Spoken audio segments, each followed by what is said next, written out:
Well done. I would say he's about 40 centimetres, wouldn't you? Well done, Kingston. Hi everyone, just had a great session with a school group on the Bridgewater and Taunton Canal, just outside Bridgewater. Plenty of fish caught 'cause it's quite mild even though it's now mid-December, and they've just left. I've got about an hour of light left. One of them managed to catch a pike, which is quite remarkable really, considering they've only got an hour and a half to do it. That's on a 9.7 tungsten cheb weight, so that you get this nice, rather than using a normal jig head, by using a cheb weight, I get that nice bit of action, and the FFS floating stick will float up. It's a weedless lure. I'm going to tuck it in so the hook point's not showing. So there's lots of snags, lots of dead weed. I might just nick the point in like that. That's not going to get caught on anything unless the fish nabs it. And it will sit up like that. And with the cheb weight, you get a nice bit of side movement on it as well. It's slightly overcast. I'm recording on an iPhone, which always makes it look brighter. It's not unusual to get the lure hit after a pause of 5 or 6 seconds of doing nothing. Maybe just put a tiny little bit of wobble in the rod tip like that.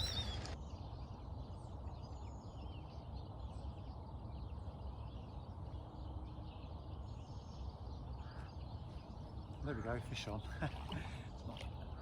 So frustrating though. You spend an hour and a half trying to teach people to lure fish, the school group.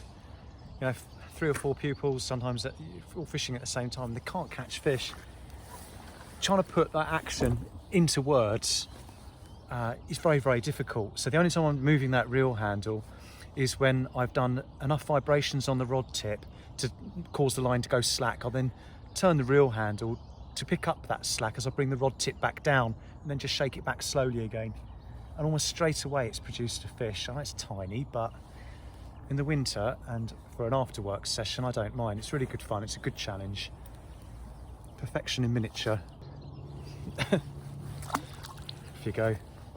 So a lot of people that are into angling development or angling coaches make the assumption that the best way to get people into fishing is to give them a whip or a pole because it gets them into fish quickly. And that's true, but I think there's a tendency, especially in this country, to massively underestimate the enjoyment and pleasure that's had from the mechanical action of using a rod and reel, the casting out, the retrieving. So those that didn't catch fish today, they still had a really good time. In fact, if you question them and talk to them, quite often they had a better time than the occasions when they turned up and used a pole and caught fish. If you're not familiar with what I do with Fishwish, have a look at the link above. It's a few short videos and it'll give you an idea as to what I do. So the Bridgewater and Taunton Canal at the Bridgewater end is pretty shallow and pretty clear. And when it's glassy like this, the fish can see you really easily and they don't really show themselves unless it's overcast or windy.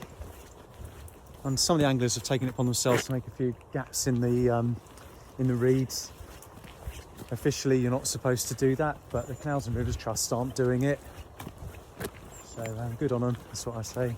When it's glassy like this on the surface, I quite like to have my rod low down so that the line enters the water as far away from the lure as possible, because those little dinks that I'm doing in the rod tip are showing on the where the line enters the water. I'm sure the fish must cotton onto that. I'd love to know what other people thought on that one.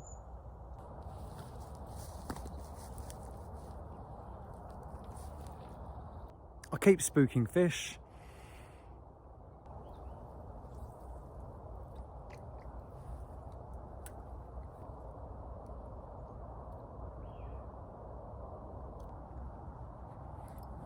Oh,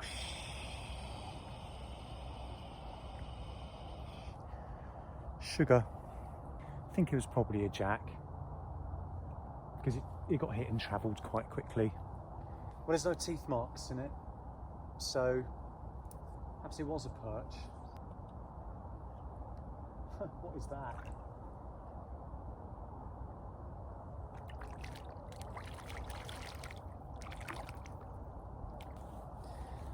There you go.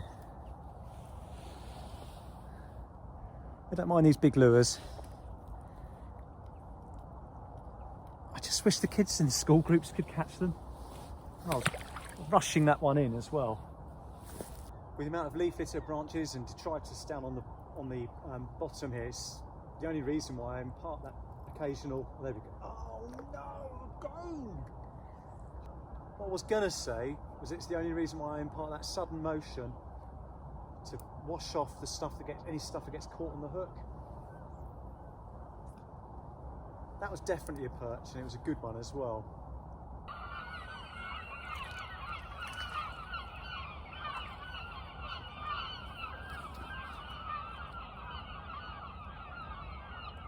Really starting to get that feeling that I've had my chances and I've blown it. But still, I'm not going to stop until it gets dark.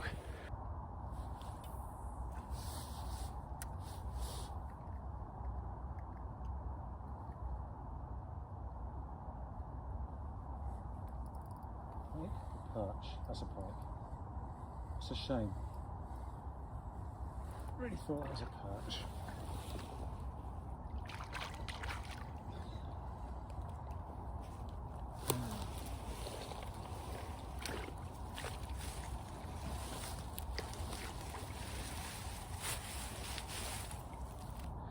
One pike. Looks very happy, doesn't he? Let's get him back. The amount of pike that size in this canal, I've never known anything like it. And it's definitely a consequence of all the big pike being taken. Absolutely no doubt about that. You remove all the big pike, you get an explosion of tiny pike.